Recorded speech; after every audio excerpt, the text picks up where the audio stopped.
gets me fired up every time. That's how we start this thing, and it just feels good. Showtime.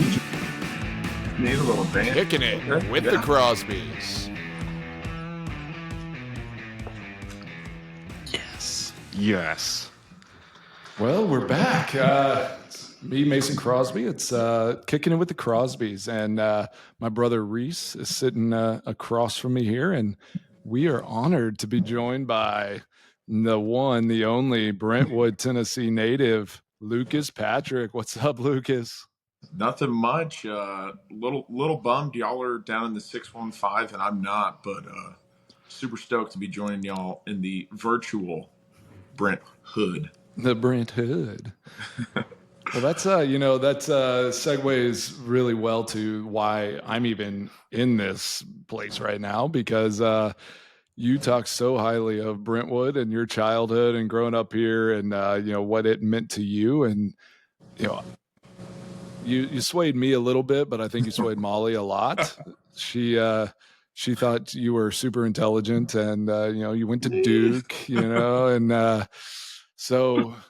But the schools here, everything is top notch, and we couldn't be happier being down here. So I do appreciate you. Thank you, Lucas. Yeah, well, I think I learned a little bit through our friendship.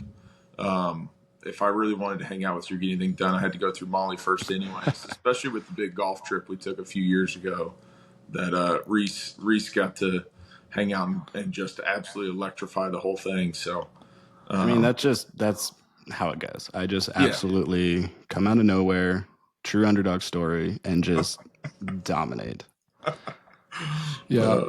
I hope Hunter Bradley watches this one, because we can talk about some of the Bandon shots. Yeah. Oh man, Reese crushed his soul at Bandon on that trip. I mean, I have never seen anyone so mentally broken down before. Honestly, before rounds even started, it was just like, there's no Reese should be getting all these strokes. He shouldn't be playing like this. I mean, they were playing straight up basically.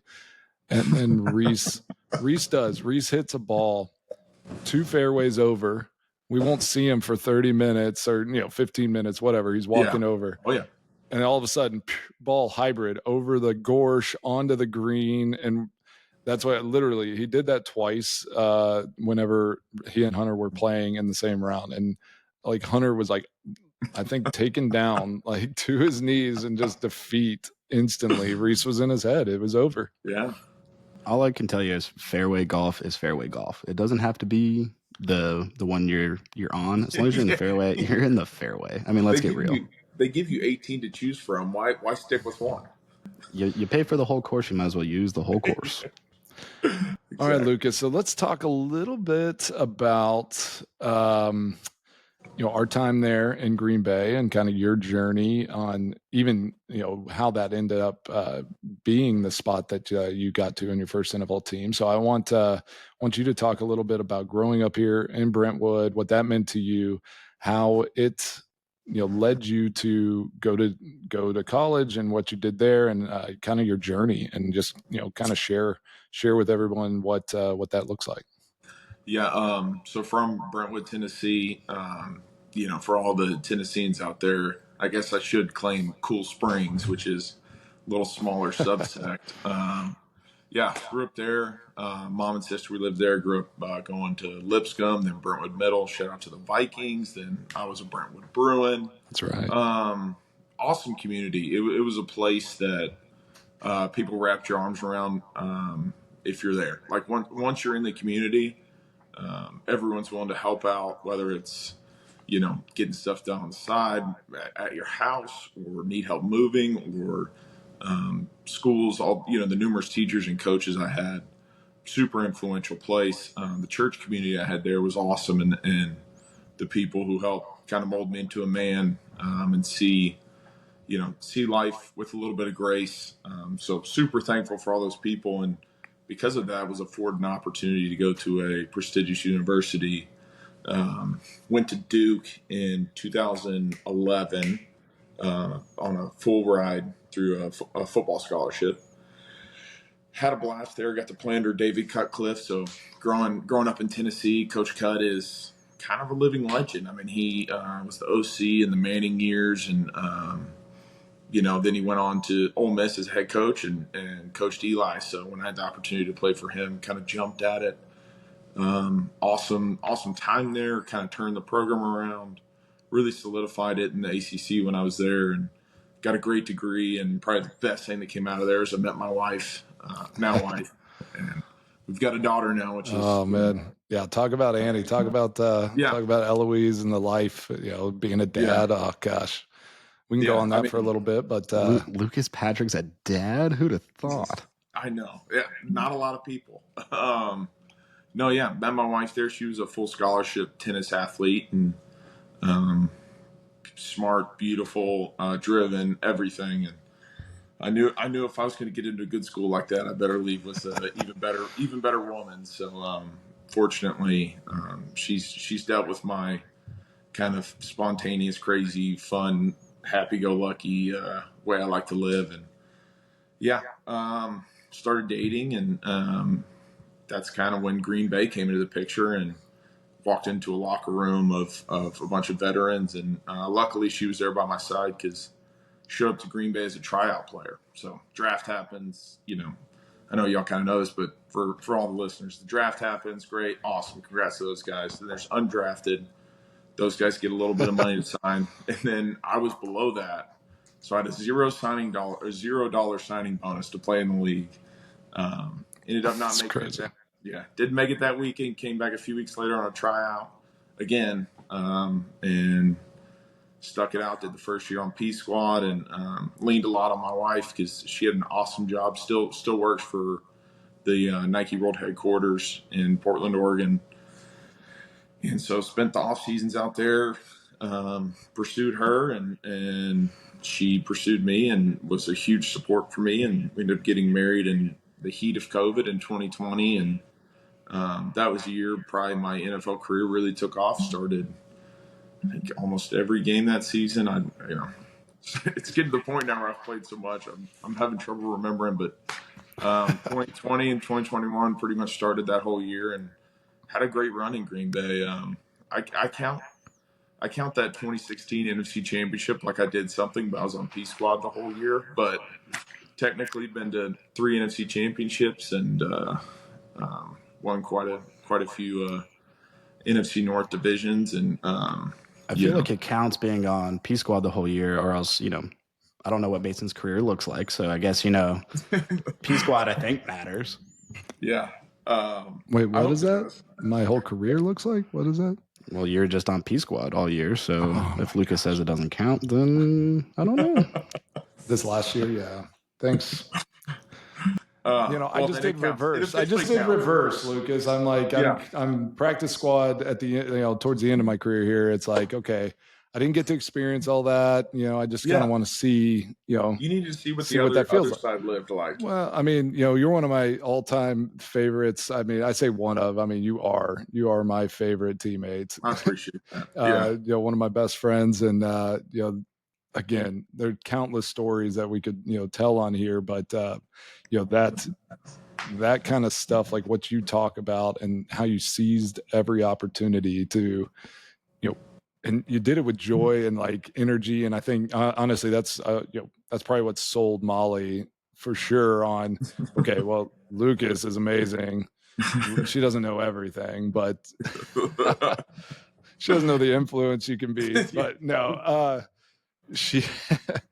but you just took every opportunity in stride. You like appreciated the opportunity to be a walk-on, like a tryout player coming to Green Bay, going on practice squad, and then just climbing that ladder. And that appreciation just speaks volume to who you are.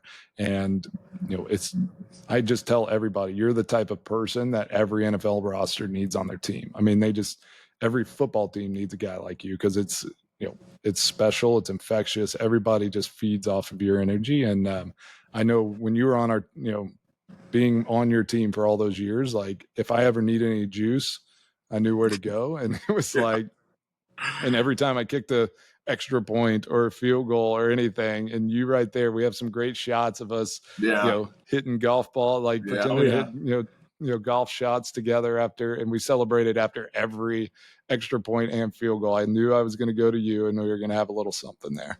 What was like the favorite celebration? What was the best one? I mean, it has to be the golf swing, which kind of evolved later in the, like, us being teammates. And what, of course, wasn't the first few years. Had to gain some, some coolness to hang out with Mace. But well, once I realized you played some golf and we could do that, then it was like, okay. Once after it's probably after our maybe 100th round together, because we put quite a few together in our time. That's right. That was fun. I think. I mean, let's just call a spade.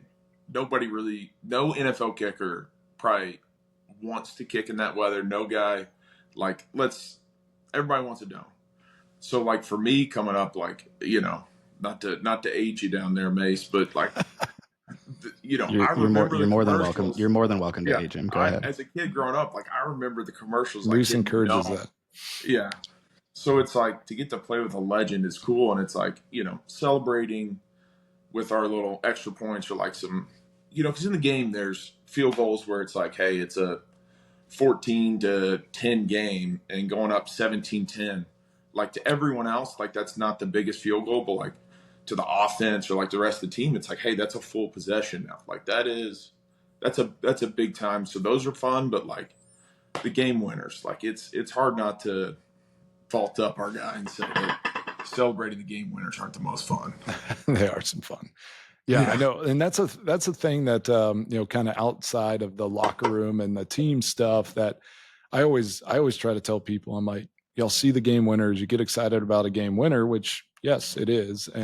But that might be, my only field goal of the game or whatever. And like, it's big, it's good, but that game didn't feel like a lot of work or pressure or whatever. And then, but there's kicks in the first quarter of a game where it's like the offense had a drive, they're trying to get some momentum going. Maybe y'all went 3 and out, the first 2 series, and it's like, okay, we're down 7-0, just gotta score, So like, for me, that's I always told people, like, those kicks for me were some of the more pressure packed kicks in my career, just because it's like, you got to put that in. They're expecting, it's like, there's a huge expectation there, that you need to make those. So in our game and in all sports, I feel like expectation is kind of the biggest thing to overcome. Like, there's always an expectation, and it's like, it doesn't matter where it comes from. It comes from coaches, fans, ourselves, our teammates. I thought practices were always more stressful than games, just because your teammates, they're watching you. They've been working hard. Everyone's, expecting just a sharp, and you want to get confidence going into a game. So I was like, I always wanted to be really good during the week in practice, just so everybody could rest easy. That, all right, if I missed a kick in a game, that stinks. That's what it is. But if I did my job week in and week out during practice, at least nobody's like crossing their fingers, like stressed, on game day. So that was always my goal, was be better, be like my best during the week. Because there's some game days, man, I know you've been there, where you wake up and you're like, all right. I hope I can overcome this today. Oh, dude. Probably one of my favorite things about this job, and like meeting people and like getting to know both of y'all so well, is like the humanness, and like the connections we get to make are amazing. But like, exactly what you're saying, sometimes those Sundays you wake up with some humanness and you're like, I gotta find something in the tank where it's like, that doesn't matter until, say it's a noon kick, that doesn't matter till 4 p.m. or if it's the 2:30 kickoff, that doesn't matter till 6 or 7. You know what I'm saying? Like, that gets tough. But I think in those times you can rely on kind of what you're saying, Mace. Like, hey, the week was good. The guys believe in me. Like, I may not feel it today, but like, I know they've got my back, or I've got their back, kind of thing. Yeah, exactly. Find like another gear where it might not be my normal full out best stuff, but I think that's where becoming a pro and that experience, is a huge thing, because you find a few different versions of yourself that you can tap into in order to get the job done. And, it's so important to be able to, when your body's not feeling the best, your mind might not be fully there. Like, it's hard to be, on your game every second, all the time. Reese knows what I'm talking about. Like I'm sitting here just being like, yeah, I get it. I understand. No, well, but this is like Reese golfing abandon. He understands. Yeah. when you have to be elite, you got to step up. You find a way. If you can't hit a ball straight off the tee, it needs to be good on the next one. So Reese understands. I get it. No, but I love like the thought of that, of like the human aspect, because from the outside looking in, you should, you wake up, you practice all week, you should be able to perform. It's your game day, but like you guys punish yourself all week long to then go play, like finally. And just from the supporter side, that is for us, like you should be on your A game. And from, again, my perspective of getting to be a fan and then getting to see the inside of it and then getting to see you guys after you perform. And it takes a toll. You guys absolutely are you give it everything, every single play, every single time. And then after the game, it is brutal to see you guys from time to time. And so, yeah, it's really cool to have that human aspect. And I think a lot of fans don't see that because of fantasy football. And again, the expectation of, this is finally your game day. Like, what have you guys been doing all week? Like, you're going to be fine. But like, you guys are beat up the whole time. So, yeah. And I think it's cool having some of these platforms and podcasts where like guys are opening up more now. And like, I know it's the social media age or whatever. And like people are trying to build brands. But if you like, I like listen to a bunch of these guys and around the league. If you like peel back that like entertainment layer, of like, hey, because of course you want something that looks and sounds good, but you can get like the behind the scenes story, or like find that humanness. It like, I think it helps enrich the game. Like I think it helps fans understand exactly why most of the men and women in multiple sports got to the point they're at, because like they wouldn't be there without something inside that makes them tick. I love that. And that's, that's a segment that we brought in on the last show. And I think it could be a good opportunity right now for maybe Reese to lead the way on that, on what you're just saying there, is living life on purpose and like what that looks like. And yeah, I love the human interest side of things. And I think we need more of that in all of sports, especially, and I mean, in the NFL, like, it's just like the more that we can talk about what guys are doing for good in this world, I think the better off. I love that Jordan Davis song, "If Good News Sold." Like, that for me is like my anthem for this year. I feel like it's just like, I need like good news and I want to hear it all the time. And I'm tired of the negativity. So like, let's just, I'll let Reese take it away on like his little segment here on living life on purpose and like what that means to him. And then, we just want to hear a little bit from you, Lucas, on what you're doing. Love it. Yeah. So live life on purpose is one of those things that my late wife, well, was kind of her saying. That was her life motto. And it can mean something different to everyone. For her, she was diagnosed with cancer. So literally living every day on purpose was a necessity, or, if she always had the mindset of if her brain goes somewhere, her body will follow. So she always had a purpose, always had a drive, always had a goal, and always wanted to change someone's day, change someone's life, do something important. And one of the things I quoted from last week was a quote from Mark Batterson in my favorite book. It's called Chase the Lion, and I have a lion tattoo on my arm because of that. And basically what that's about is like living an unorthodox life, like setting these gigantic God-sized goals that can't be achieved without divine intervention. You should set dreams that are big enough to where they scare you. And that was one of the things that really changed everything for me, was reading this book, because then it kind of brought me to this realization of, a lot of people take life for granted, and that's not what it's about. Like, we have people, some people have platforms, some people don't, but regardless, you affect everyone's life that you come into contact with. And that's one of the most important things that I think of. Everyone's going through something. Everyone might need something from you that could be important. And it's we have an opportunity every day to make a difference. So that's something that is very near and dear to me. Was near and dear to my late wife, and so that was one of the things we always like to talk about on here, is, again, like, where we can go from there. Like, what does that look like for you? What does living life on purpose look like? For me, it can be as simple as a dance party in the morning, just for fun. I feel I have a purpose. I moved, I danced, it was fun. We move and groove. That's kind of why we start the show that way, and it just feels nice. And so Lucas, it can be as simple as that for you, or it could be something bigger. Like, we'd love to hear just, anything that you're doing in your life that has a purpose, whether that's, for you and your family, or for others, or anything in between. I mean,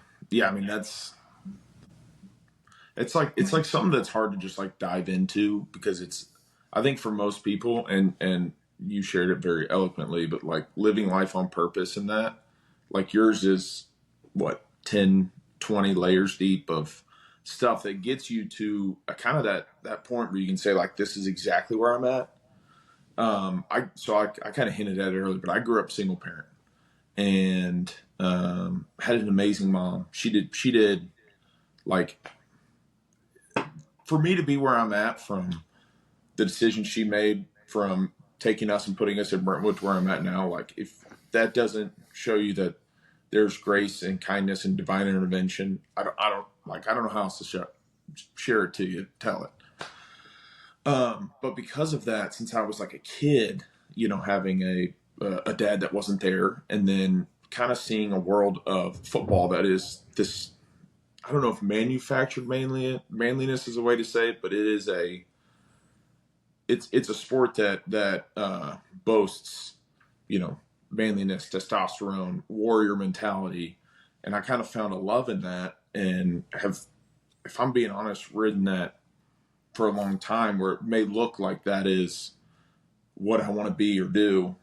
But really, now having my daughter, I've always wanted to be a dad. And like, I've always wanted to give however many I have, whether it's one, I don't know if I'll get to 5, but however many there are, is just give them something that I think I was given through multiple families, whether it was someone's mom, mentors that I've had, teammates that I've had, people I've looked up to, is help bestow that onto my family, and kind of live a life that I think is full of grace and kindness, and kind of things that I feel like I've just been given because of my faith. I mean, I think everyone needs a little grace today. But yeah, I mean, I feel like in the last, I don't know, 10 years, like when I really went off to college, I was like, this is really what I want to do. Like, I want to set myself up to like be the best dad ever. And it's, it's tough, like being away and stuff. But what's awesome is, if I could have said that when I was 20, praying about it and whatever, if God would have told me like, yeah, you'll be going on your 9th year in the NFL, playing for the New Orleans Saints.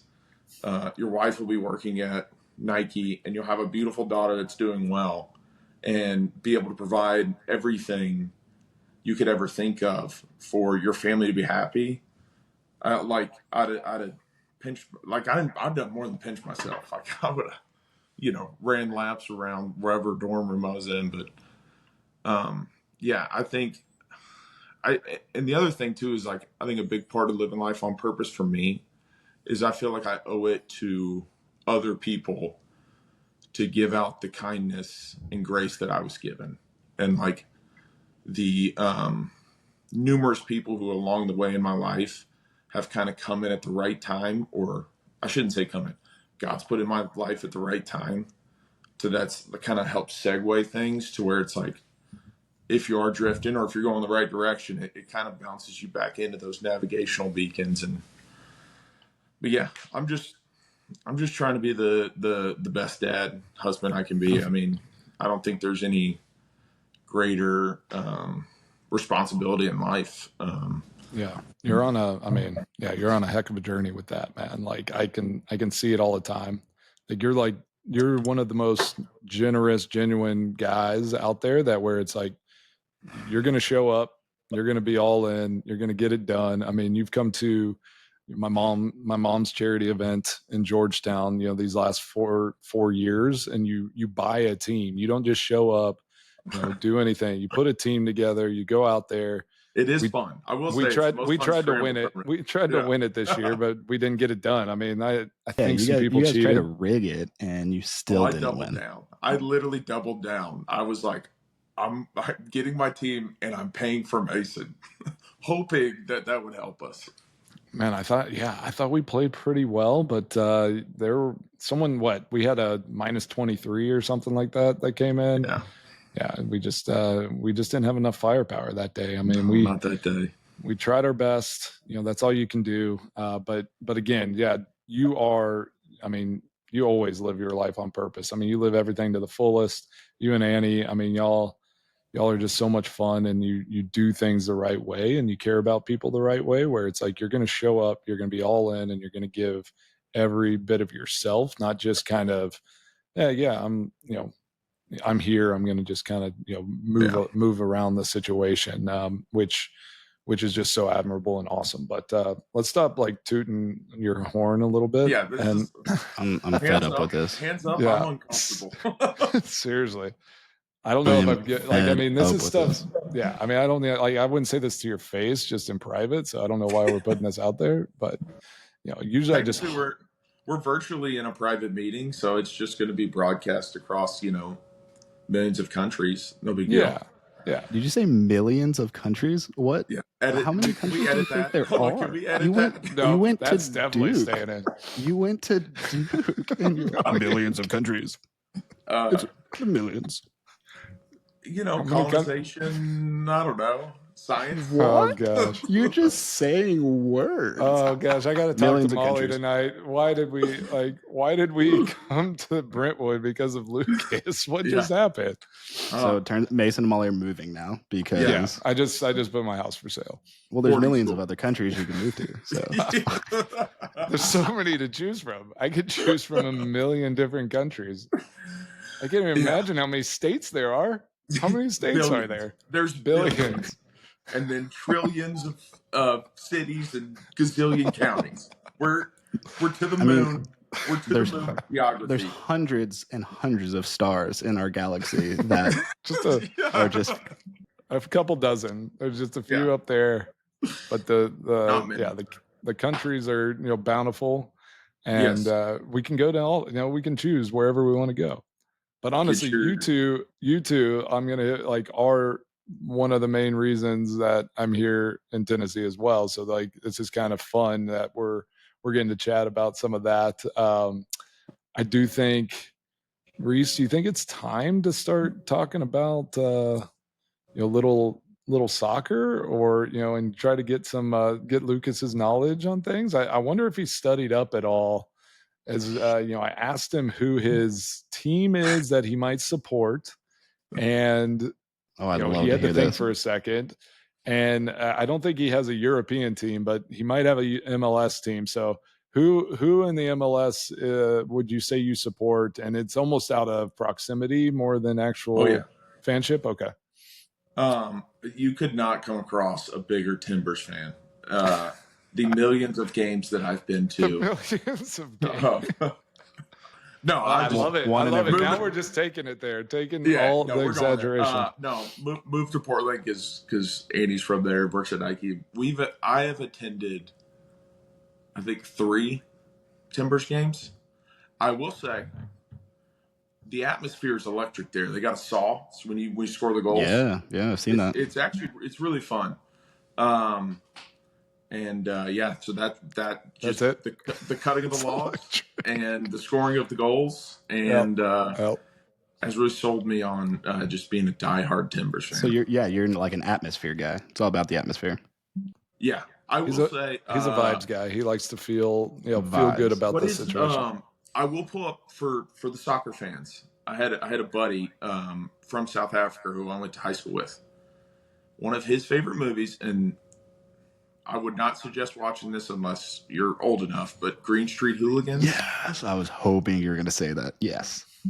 So the Bubbles song and the rivalry, like I fell in love with that atmosphere as like a late high school kid. We were actually back on like, the high school into summer transition or into college transition that final summer. We watched it and I was like, this is the coolest thing ever. I want to go to a European match and I've never been. But so yeah, big Bubbles guy. Yes, big Bubbles guy. Big Bubbles guy. All right. I got my Liverpool hat on as well, so that's wild. Look at us go. Yeah. I got a Timbers shirt somewhere in my closet in Portland. No, you don't. No, I do. I swear. But it's an XL. You're such a liar. It's like a medium. Yeah. It's definitely a fat guy in a little coat moment. Oh, yeah. Oh, I'm wearing an unreleased. It'll be part of the kit release. I'm Mason. I have an unreleased jersey on. I own this team. I get the stuff early. Thank you. Thank you for saying what I wanted to say in my voice too. I do appreciate that. It sounded just like me. I felt like I was listening to myself. That's one thing that I've prided myself on so far. First episode, robot. Third episode, this one. Feels good. Yeah, well, I mean, you're really good at imitating people. I don't know about like your own voice. Like, I don't know if like anyone actually wants to hear your voice, but whenever you say other people's voices, I think everyone listens. It was devastating. That one hurt. That one hurt here and here. I'm sorry. I'm sorry. I shouldn't have gone there. Yeah, rude. That was mean. All right, so tell us what it's like being down there in New Orleans. So yeah, you're at your third team now. So how's it treating you? It's going good. I'm actually staying down on Magazine Street. It's this nice, like, cool, trendy area. I think just west of the city. Still figuring out my geography and all the millions of directions, countries. It's all tough, man. Yeah. But, north is up, south is down. Just that way. Yeah, exactly. But this street's really cool. It's pretty sweet. But shop, like, like mom and pop shops. So it's not like commercial, like strip mall. Yeah. It's all these like houses that are shops, and then the restaurants. Like there's an Italian. It looks like above you got some Mardi Gras stuff. Like is that like a hat? You could probably put that on and like walk around. Is that a trumpet? Explicitly in the Airbnb contract, it says "Do not wear hat on podcast." I'm sorry, I just explicit. Yeah, that checks out. Well, that's smart. Yeah, they knew that was happening. But no, loving New Orleans. It reminds me a lot of Green Bay in the sense of the people are very, or kind of the whole greater Wisconsin.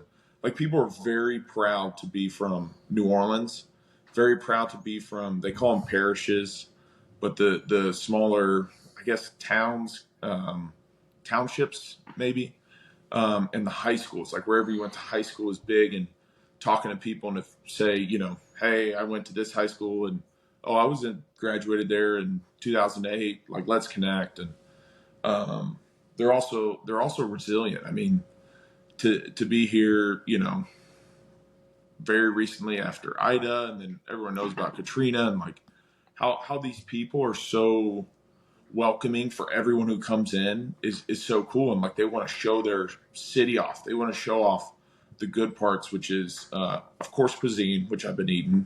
Nice. But the culture is it's like everything's like a little block party, and everybody just wants you to come out and have a good time. And then all the different like Bourbon Street things that you can go down there and Are you pretty close to Bourbon Street? I think for me to get to Bourbon Street right now might be like 15 minutes. It's easy city to navigate. Nice. Me and some of the guys went to a concert the other night, and we were staying in the Metairie area, which is west of the city, and we got to Smoothie King and back in 20 minutes, and it's sold out country concert. So it's a small city with that like punches above its weight. Nice. Well, that's awesome. Yeah, I haven't spent a ton of time there other than just playing and things like that. But yeah, it's always been enjoyable. And yes, the food is amazing in New Orleans. I mean, that's one of the things that I remember we bonded over. The first time that we met was food, because we were in Portland and we go to some brewery and 10 Barrel. Okay, yeah, nice. And then Lucas was like, oh, they have the best nachos. They come out on this big cookie sheet, and it's just a massive pile of nachos. And there's 3 of us, and I made my dent in the corner, did pretty good. Griff was with us, and he had his little corner, and Lucas just finishes the rest. And he's like, they also have really good burgers if you guys are interested. I'm like, dude, I cannot eat another bite of anything. Like, I didn't know that was an app. I thought that was like our whole meal. And yeah, it's impressive. Again, the hard work you put in, you got to eat like that or else. So, but that was absolutely the funniest thing. I was like, I am done, man. I cannot do this. So rule of thumb, be careful when you go out eating with linemen, because you will be absolutely the most full you've ever been in your entire life. Yeah. The rule of thumb is there's the appetizer should fill up a normal person. Like that's how linemen and are. Mission accomplished. Yeah. Is that what it is? Fill up a normal person, and then we eat dinner, which will fill up a normal person as well. Well, that we have to tell this story then, because what was it? Who were we playing? Was it New York Jets or Giants? Ruth's Chris. I think it was Giants. It was the Giants. And so we go to Ruth's Chris with J.K. Scott, and Hunter. Was Hunter there as well? Oh yeah, Hunter was there. Yeah. So, and then it was you and McCrae. Is that right? I think J-Mac was there. J-Mac was there. Yeah. And so we're going. And so Lucas, J-Mac order the seafood tower. and then Lucas proceeds to order the tomahawk steak. And got a big game tomorrow. I think J-Mac might have only ordered like the 16 or 20 ounce ribeye. So he wasn't real hungry. Like, he was trying to watch it a little bit. And so at the end of this night, and I think JK orders the filet petite filet with no sides, all that. Side salad. Maybe, if anything. I think he just kind of like grabbed some of the sides that were, gone. And so in his mind, he's like, my meal's about $60, but we were going to do credit card roulette. It was the one. It was like I had never had young guys. I had never had rookies. So like I'm like, all right, I got to get these guys. And so we do credit card roulette with them, and sure enough, JK loses loses the credit card roulette, and he knew he was going to. Like everyone, it was just like, JK is about to get this. He literally ate nothing, and it wasn't any of those bills you see, people posting the receipts. I mean, it wasn't anything crazy, but like just his face, because it's just like he's just he just was like kind of getting a hold of his finances and like what that all looked like, and he was just like, is this real? Like, do I actually have to pay for this? I only had a steak. I only had a filet.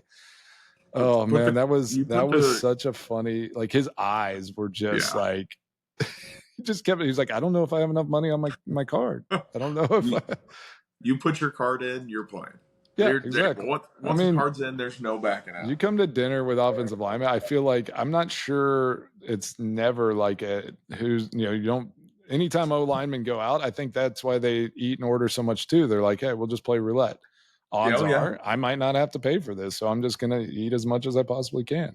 That should be, maybe in like some if I'm, involved in a charity soon, I'll like it won't be credit card roulette. It would be like eat with an offensive lineman at a steakhouse. just to see if I would feel be a like good one. that somebody would love that. Like, Yeah. Is that like a food challenge? Like, see if you can eat more than an offensive lineman, or are you just going to join I in for think we dinner? should create that. I mean, I think that should be like we should travel around, and we could get multiple offensive linemen involved, sponsorships, all that, and then it's like you challenge people to see if they can eat as much as you. If they don't, then they have to pay for the food. And I mean, it can all go to charity. Yeah. It can all be a charitable thing. So it's that would be so fun. That would be amazing. But it would have to be nice steakhouses. And it'd probably have to be after you're done playing, so that.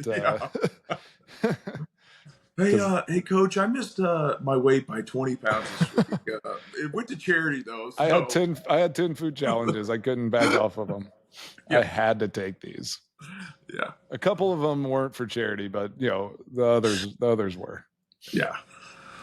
All right, Reese. So now here's what we're going to do, Lucas. We're going to pivot to a new thing. We're going to start with you because you don't technically have a team you support over in England. So we have created a series of questions, and by Reese did the legwork on this. Thank you, appreciate that. But that was the communal we. It's like being married. You say we. It's like we need to take out the trash. We need to do the dishes. And by that means that the we. You weed all over me. Yeah. Quit we.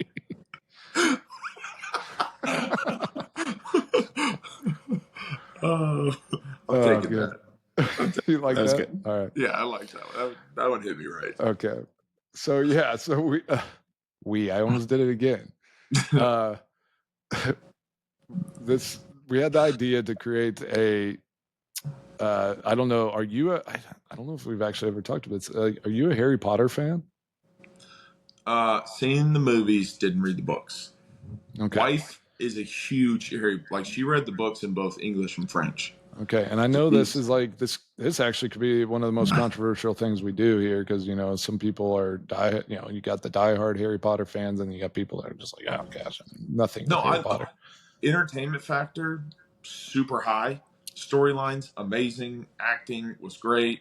I think I grew up in the perfect age to love the movies. You're just not going to read the books, yeah. I mean, Molly read the books too. Obviously Annie read the. I mean, it's like, who has that kind of time? Let's watch the movies. Lucas doesn't even know what England is anyway, so it's fine. Yeah, is it one of those? It's one of the million countries that he's trying to go to.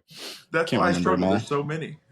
Well, and so the idea behind all of that is, you mentioned a team, and that because you watched a movie, and that's great, and that's how a lot of people become fans, is just by like one-off things and stuff like that. So what we wanted to do was to, create a short quiz that might grow over time, but just to see, maybe some interest that you have and some preferences could lead you to a team that you can choose to support if you want, or you could go with your gut somewhere else. That's totally fine, but we wanted to start you off. So I want to go, I think we have 7 questions. I'm going to hit you rapid fire. And first thing that comes to mind, you say it. I might accept it. I might change the answer to fit my own thing, but whatever. No, don't worry. Okay. All right. Are you ready? Is this like this is the sorting hat. Yeah. This is the sorting hat, or in your case, a normal case, the sorting visor. Yeah. Just so for context on that, Lucas is usually rocking a visor. Any golf, outing or any golf round that we would play, he will be seen in a visor. But we couldn't, we will call this the sorting hat section of this, and we're going to help him pick his English football club to follow. It'll be a sorting visor for Lucas. It will be the sorting visor. Okay, sorting visor today. All right, Lucas. What is your favorite color? Blue. Wrong answer. No, I'm just kidding. That's a horrible answer. Okay. Unaccepted. Blue. Okay. What size of club would you like to support? Do you want like a big one that everyone loves, a lot of supporters, like a mid-sized one, small, tiny one that no one knows about? What you feeling? I'd probably put myself in the smaller one. Okay. Because I feel like it's probably a better storyline and to maybe match up what I'd feel like some of the I played with one major market team in Chicago, but New Orleans and Green Bay are kind of smaller markets, and I've really enjoyed playing for smaller markets, so I might support a smaller market. I respect that. I didn't know there was any teams in Chicago. That's cool. So what type of nickname for your team would you prefer? You could have like inanimate objects, animals with wings, animals with four legs, mythological creatures, or just a color, because that's a popular thing, by the way. In England. I think it'd be cool for like again, two of the teams I've played for, and well, I guess the Decatur Staleys were before the Bears, but Packers local, Saints local, so maybe something heritage wise. Is that, can we slide that in, or something that we can throw that do in there. whatever you want, Lucas. I mean, this is your segment, so I mean, you're the first person we're sorting into a club, so I mean, it's your show. The sorting hat takes your preferences into consideration. So good. Gotcha. Very scientific. Boom. Which name do you like best? Again, just going to rattle some off. Just be like, oh, that hits me. That one feels good. Stamford Bridge, Merseyside, Etihad, Old Trafford, Craven Cottage, Green Street Elite, Gooners, or none of those. I don't like any of those. They all sound lame. I mean, the one that popped from references is probably Green Street Elite. I knew. I mean, it was crazy. You referenced that movie, and like these were some of the context clues that were going to be given. That was ridiculous. I already knew the answer to that one, but had to read them all off. Yeah. Where would you prefer to visit? London, Northern England, Central England, the Southern Coast, or Wales? Let's go Northern England. Let's go. Why not? Yeah. Sure. And again, all your answers are just going to configure into the best one for you. Yeah.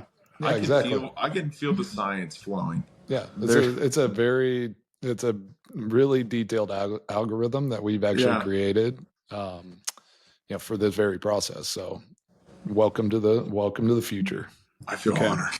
So there's a million nations out there, but which would you prefer to root for? Like the nationality of your favorite player? Do you want, someone that's from England, some Spanish flair, an American, Dutch, Portuguese, Africa, Asia, Norway, Brazil? Like what you feeling? Like where do you want your favorite player to come from? Do you like the flair? You like the hard nose go of like an Englishman or Dutch? I think I want like just a hard nosed Englishman. Give me some grit on the pitch. Yeah, no, I respect that. I respect that. I love what you just said there. Yeah. Great reference. I always respect a good reference. So, which one would you want to have in like a fight? If you needed something to like help you in a battle, or like an argument, a street war, if you will. Do you want a gun? You just want to go straight there? Do you want like some sort of animal like a lion or a tiger? Do you need a sword? You're going to go old school? Do you need some aerial help? Something from above? Do you want like you got cats? Do you want a wolf? Do you need a hammer? Do you want more people? Like what would you prefer? Can I ask one question about this fight? You may. Are we contained space 1v1 or kind of open field? Wow. Yeah. Couple my buddies, couple your buddies. You're asking some good questions. Yeah. Gotta science this. So in this situation, I think we're outside. We're in a street. I feel that feels right. So there's some air above you. You got like I'd say like 20 feet on both sides, but a little tight corridor. You have one other person with you. I think in that case, I think I'd feel pretty confident with like a beast of some sort that could just kind of like like an animal friend. Mm-hmm. Yeah. I plus also I was not expecting that. I was not expecting that to be your answer. Caveat back to earlier with the dad stuff. Took the daughter to the zoo. Forgot how big lions were. You forgot. When's the last time you've seen a lion? Tell me right now, when's the last time you've seen a lion? I forgot how big lions. I don't even know. Reese, when's the last time you've seen a lion? September 2008. Okay, so go see one tomorrow. and Go then see. and then shoot me a All right. text and say, We're going to the zoo tomorrow. Yeah, Put it down. Yeah, they were bigger than what I remembered. So is that your animal I'm friend that taking you a want? lion. I want a lion. You got it. You got a lion. Okay. All right. And it's thinking, it's processing. The Sorting Hat have given you, of course it has. It has given you West Ham. Of course. Love it. The mighty Hammers, and you're going to be forever blowing bubbles. You're a big bubble guy, Yeah. and I know you're a Huge. big bubble guy. Daughter's a big bubble guy too. We got a little bubble maker at the house. Yeah. So I can blow those on, was it Sunday mornings, right? Saturday, Sunday. They play Saturday. Tuesdays, Wednesday. I mean, they play. You gotta, you gotta put them on, on the app and like track them because they play all over the place. They might be coming to America, play some friendlies. They might come play the Timbers. What if you got to see West Ham versus the Timbers in a friendly? Like, do you know what a friendly is? Oh yeah, it doesn't count towards like standing. Did you see how Distrati was? So it doesn't count. It's like a preseason game. I will say now, being a diehard West Ham fan, like this. Right. For the last 3 minutes, I hope they beat the Timbers so bad. Wow. Whoa. You just all right.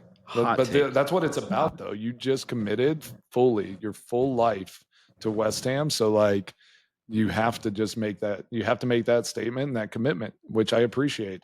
And honestly, little did you know, you must have been a West Ham fan since high school. Since you watched that movie, it's been building in there, and that's kind of how this whole thing works. I mean, the supportership. Yeah. For NFL teams, supportership for these clubs in Europe and in England, international soccer, it can be subliminal. It can be right in your face, and it's just like, or you can get sorted. We sorted you into a team, and now your life is going to change. I'm excited because being in a locker room with a couple of big soccer fans, I will say, like, that fandom is actually pretty cool to watch. Like, all jokes aside and having fun, but like to be like that bought in and like the whole system of how, I don't think I truly even understand it fully, but the whole European League and how there's relegation and you can work your way up, and it's like really, I guess anybody can really be in, Premier League theoretically.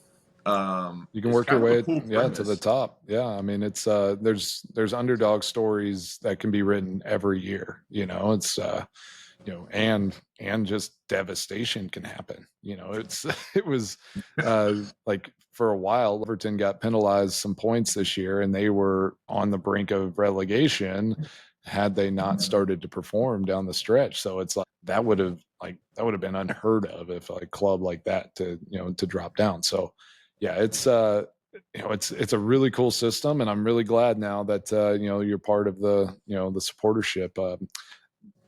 Even if it is West Ham, it's you gotta go somewhere. So yeah, ladies and gentlemen, Lucas Patrick, the newest West Ham lifelong fan, starting right now.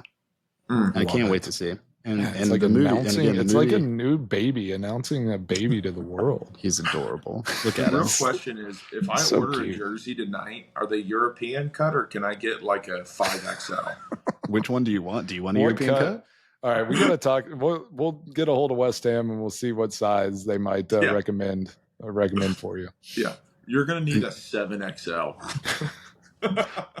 And we'll have to get some new side patches. Like we're gonna have maybe to they just sew a couple together. Yeah, that'd be good. Yeah, I mean that would be cut nice. it in half and then piece it. Yeah. And then that would be good. Actually, your best bet is get 2 jerseys, take it to the Saints like equipment guys and there's seamstress people, and have them just put a jersey together for you. That'd probably be your best bet.